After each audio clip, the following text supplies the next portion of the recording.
اس وقت اور اب جو ہے وہ اس وقت آپ کو پتہ ہے کہ قیمتیں کیا ہیں. سو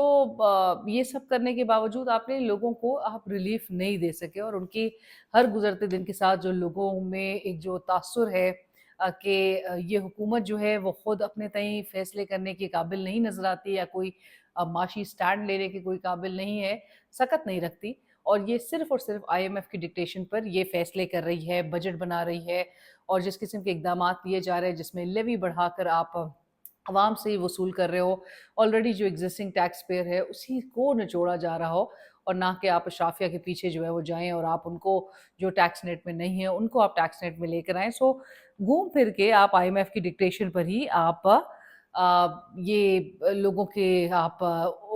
کو برڈن سے آپ گزار رہے ہیں. سو لوگوں میں یہ تاثر اب گہرا ہوتا جا رہا ہے کہ ان میں اتنی پوٹینشیل بھی نہیں ہے، یہ اتنے قابل بھی نہیں ہے، الٹا انہوں نے لوگوں کی جو ہیں وہ چیخیں نکلوا دی ہیں. اور دوسری طرف یہ کہ جو حکومتی وزراء ہیں وہ بھی بالکل منظر عام سے اس طرح سے غائب نظر آتے ہیں کہ کوئی بھی آ کے یہ بتانے کو تیار نہیں ہے کہ بجٹ میں وہ کیا لے کر آ رہے ہیں، بجٹ کے حوالے سے کیا چیز تیاریاں ہوئی ہیں، کیا ان کی پرائیورٹیز ہے، کن امور کو اور کن سیگمنٹس کو جو ہے وہ ترجیح دی جائے گی. سو یہ ہمیں بتانے سے ہمیں انکاری نظر آ رہے ہیں اور بالکل سین سے ہی جو ہے وہ اس وقت آؤٹ نظر آ رہے ہیں. اگر جو فائنانس منسٹر ہیں محمد اورنگزیب صاحب جن کے حوالے سے بڑا ایک تاثر اب زور پکڑ گیا ہے کہ ان کے خلاف جو ہے وہ ایک وچ ہنٹ نظر آ رہا ہے، ان کو ڈسکریڈٹ کرنے کے لیے، ان کو اسکیپ گوٹ جو ہے وہ بنانے کے لیے بہت مہم اور ایفرٹس اور کیمپینز باقاعدہ ہو رہی ہیں، پروپیگنڈا ہو رہا ہے. اور ڈاکٹر طارق فضل چودھری آج میرے پروگرام میں موجود تھے. میں نے ان سے پوچھا اسی حوالے سے تو انہوں نے کہا کہ اگر کوئی منسٹری ہو، کوئی ڈپارٹمنٹ ہو، کوئی اگر پرفارم نہیں کر رہا ہے تو پھر تو ان کا گھر جانا جو ہے وہ بنتا ہے. اور یہ انہوں نے آن دا ہول کانٹیکسٹ میں کہا میں بالکل اون ہم کرتے ہیں محمد اورنگزیب صاحب کو، فائنانس منسٹر کو، لیکن وزیر اعظم کا ویژن جو ہے وہ بڑا کلیئر ہے. اگر کوئی پرفارم نہیں کر رہا ہے تو پھر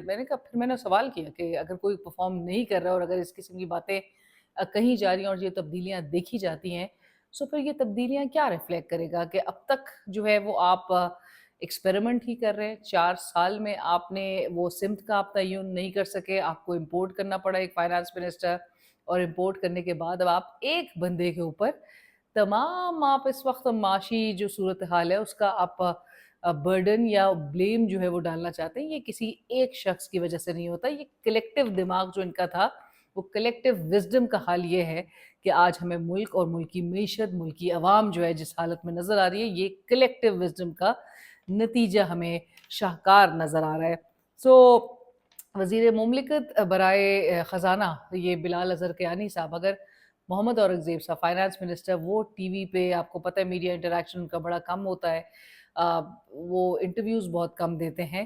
اور اس کی وجہ سے اگر وہ نہیں اپیئر ہو سکتے تو پھر کم از کم بلال اظہر کیانی صاحب کو بطور ایک ان کے ہی ایک معاون کے طور پہ آپ کو آ کے سامنے آنا چاہیے اور آپ کو آ کے لوگوں کو بتانا چاہیے کہ جی اس حکومت کی کیا ترجیحات ہوں گی اس بجٹ میں. یا پھر جو آل ٹائم ٹربل شوٹر ہے اسحاق ڈار صاحب، اگر وہ آج بھی اسلام آباد میں کاروباری مراکز کو کھلوانے میں جو 1 گھنٹے کی مزید توسیع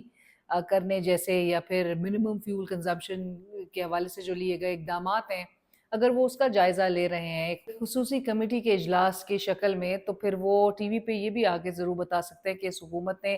کیا اس وقت پلان کیا ہے بجٹ کے حوالے سے اور کیا کرنے جا رہی ہے. طارق فضل چودھری صاحب سے میں نے پروگرام میں بجٹ سے متعلق ضرور پوچھا، جنہوں نے کہا کہ 5 جون کے بجائے اب 10 جون کو بجٹ اناؤنس کیا جائے گا. اور اس کی وجہ جب میں نے جاننے کی کوشش کی تو انہوں نے کہا کہ ہمیں اپنے اتحادیوں سے مشاورت کرنی ہے، which again speaks volumes کہ اتحادی مان رہے نہیں ہیں. آگے 28ویں ترمیم سے پہلے بجٹ میں کچھ نہ کچھ رضامندی کا اظہار جو ہے وہ یا گارنٹی یا جو ہے وہ انشور کروانا ہے. سو چیزیں کچھ ابھی پک رہی ہیں، لہٰذا بجٹ کو آگے کرنا پڑ رہا ہے. 10 جون بہرحال بجٹ جو ہے وہ اس کا اعلان کیا جائے گا، لیکن اس سے قبل ہی جہاں پر ہمیں حکومتی وزراء سین سے بالکل غائب نظر آ رہے ہیں، ایسے میں آپ نے میاں نواز شریف صاحب کو دوبارہ ایک ان کی خاموشی سے جگا کر کے یہ ایک اوپننگ بیٹسمن کی طور پہ آپ نے ان کو پھر ایک بار میدان میں اتارا ہے. میاں نواز شریف صاحب کو ایک ایسے وقت میں اوپننگ بیٹسمن کے طور پر اتارا گیا ہے کہ جب نون لیگ کو یہ محسوس ہو رہا ہے کہ انہیں نواز شریف صاحب جیسے بیٹسمین کی ضرورت ہے جو نہ صرف ایک مشکل سیشن کو گزارے بلکہ وکٹ لوز کیے بغیر وہ جو دھیرے دھیرے کہہ لیجیے کہ سکور جو ہے اس کو بھی آگے بڑھاتے رہے. سو نون لیگ جو ہے وہ اب چاہ رہی ہے کہ میاں نواز شریف صاحب again he has nothing to lose. جو کچھ انہوں نے گنوانا تھا وہ انہوں نے 2024 کے الیکشنز میں گنوا دیا اور اب تک جو ہے انہوں نے کتنا کچھ گنوا دیا ہے وہ سب کے سامنے ہے. سو دوسری ممکنہ وجہ جو میرے خیال میں بڑی دلچسپ بھی ہے اور جو کہ نواز شریف صاحب کے ایک دم سے متحرک ہونے یا ان کو خاموشی سے جگانے کی جو ممکنہ وجہ نظر آ رہی ہے وہ یہ بھی کہ آگے چل کے اگرچہ فی الفور اس کے آثار کم نظر آتے ہیں لیکن آگے چل کر اگر حالات نے پینترا بدلا اگر معاملات جو ہے وہ کسی بھی طور پہ کسی قومی حکومت کی طرف جاتے ہوئے دکھائی دیے یا نون لیگ کو کسی بھی سیناریو میں اقتدار جو ہے وہ چھوڑنا پڑے یا پھر ایک نیشنل گورنمنٹ کے فارم میں اقتدار جو ہے وہ دیگر پارٹیز کے ساتھ شیئر کرنا پڑے تو پھر ان کے پاس میدان میں ایک ایسا کھلاڑی ضرور ہونا چاہیے کہ جو یہ ضرور کہے کہ اور کہہ سکے کہ مجھے پہلے کیوں نکالا اور اب میری حکومت کو دوبارہ کیوں نکالا. سو میاں صاحب کی خاموشی کا ٹوٹنا بلا وجہ نہیں ہے. یہ ان کو باقاعدہ ایک فیل سیف آپشن کے طور پہ ری لانچ کیا گیا ہے. یہ ایک تیاری کہہ لیجئے اس کو یہ آگے کی سچویشن کو پریمپٹ کرتے ہوئے اس قسم کی موو کر رہے ہیں تاکہ اپنے اس بیانیے کو وہ تب تک تقویت دے دیں کہ جب یہ معاملہ یا یہ نوبت آئے تو ایٹ لیسٹ ان کے پاس کوئی نہ کوئی بیانیہ ہولڈ کرنے کے لیے ہو. پہلے کہتے تھے مجھے کیوں نکالا اور اب وہ یہ کہیں گے کہ ہمیں کیوں نکالا. کیونکہ تو لہٰذا میاں صاحب کے پاس ایٹ لیسٹ ان کی جماعت کے پاس کچھ کہنے کو ہو کہ پہلے مجھے کیوں نکالا اور اب ہمیں کیوں نکالا کیونکہ بھائی ملک کے وزیر اعظم ہے, بیٹی صوبے کی چیف ایگزیکٹو ہے. سو لہٰذا یہ پری ایمپٹ ہی کر رہے ہیں اور یہ پہلے سے ہی ایک تیاری ہمیں نظر آ رہی ہے کہ اپنے اس پرانے بیانیے کو جس کو چھوڑ دیا گیا تھا, ابینڈن کر دیا گیا تھا جب میاں صاحب نے 2024 کے الیکشنز میں تمام اپنے کیسز جو ہیں وہ کس طرح سے وہ کلیئر اس میں وہ سرخ رو ہوئے تھے اور اس کے بعد جو ہے وہ بظاہر تو نظر آ رہا تھا کہ ووٹ کو عزت دو کا بیانیہ جو ہے وہ بڑا دور پھینک دیا گیا ہے لیکن اب وہ اس کو کہیں نہ کہیں سے دوبارہ پکڑنے کی کوشش کر رہے ہیں. لہٰذا آپ کو یہ بھی نظر آ رہا ہوگا کہ نون لیگ کی جو قیادت ہے جس میں سعد رفیق صاحب وہ بہت ہی وہاں پر جا کے لیکچرز بھی دے رہے ہیں گلگت بلتستان میں, وہ متحرک نظر آ رہے ہیں اور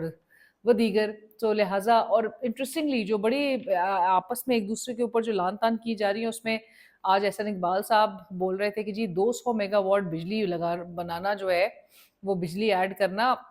ہمارے بائیں ہاتھ کا کھیل ہے. تو بلاول صاحب نے کہا اگر تیرے بائیں ہاتھ کا یا دائیں ہاتھ کا کھیل ہوتا تو 100 میگا واٹ جو ہے وہ بجلی تو نے کیوں نہیں بنا دی. سو یہ تو تڑاک پہ معاملہ آ گیا ہے اور ایک دوسرے کو اس طرح سے, اور یہ سینٹر میں اتحادی ہیں. بٹ طارق فضل چودھری صاحب سے جب میں اپنے پروگرام میں بات کہی تھی تو انہوں نے کہا کہ ہم اتحادی جو ہیں وہ تو ضرور ہیں لیکن ہمارا الگ الگ ہماری آئیڈیالوجی ہے, ہماری پارٹی کی سوچ جو ہے وہ الگ ہے اور ہمارے اس طرح کے اختلافات نہیں ہیں کہ ہم ایک ساتھ نہ چلیں. تو لہٰذا اس قسم کی باتیں ہوئی تھیں. طارق فضل چودھری صاحب نے آج انٹرسٹنگلی میرے پروگرام میں ایک اور چیز کی, وہ بھی میں آپ کے سامنے رکھتی ہوں. انہوں نے کہا آئین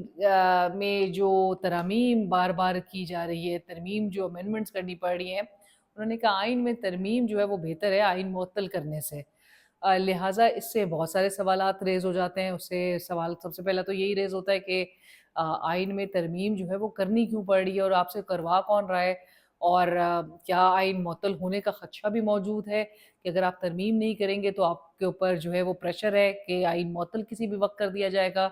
طارق فضل چودھری صاحب نے ایک اور بات یہ کہی کہ انہوں نے کہا سہیل آفریدی صاحب یہ پی ٹی آئی جو ہے وہ گلگت بلتستان چھوڑے, خیبر پختونخوا میں اپنی حکومت کو سیو کرے کیونکہ وہاں پر جو دھڑے بندی ہو گئی ہے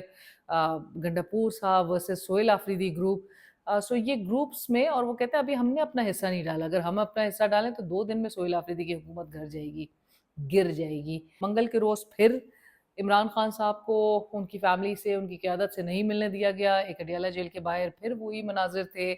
سہیل آفریدی صاحب بڑے نالا بھی نظر آئے. انہوں نے کہا کہ سوال یہ ہونا چاہیے کہ کیوں نہیں وہ تمام لوگ جو اس وقت فیصلے کر رہے ہیں وہ کیوں ملاقات سے روک رہے ہیں, اور اگر ملاقات نہیں کروانی دی جا رہی ہے تو اس سے نیچرلی بہت سارے سوالات ریز ہوتے ہیں اور کنسرنز ریز ہوتے ہیں, تشویش جو ہے وہ بڑھ جاتی ہے کہ عمران خان صاحب کو اندر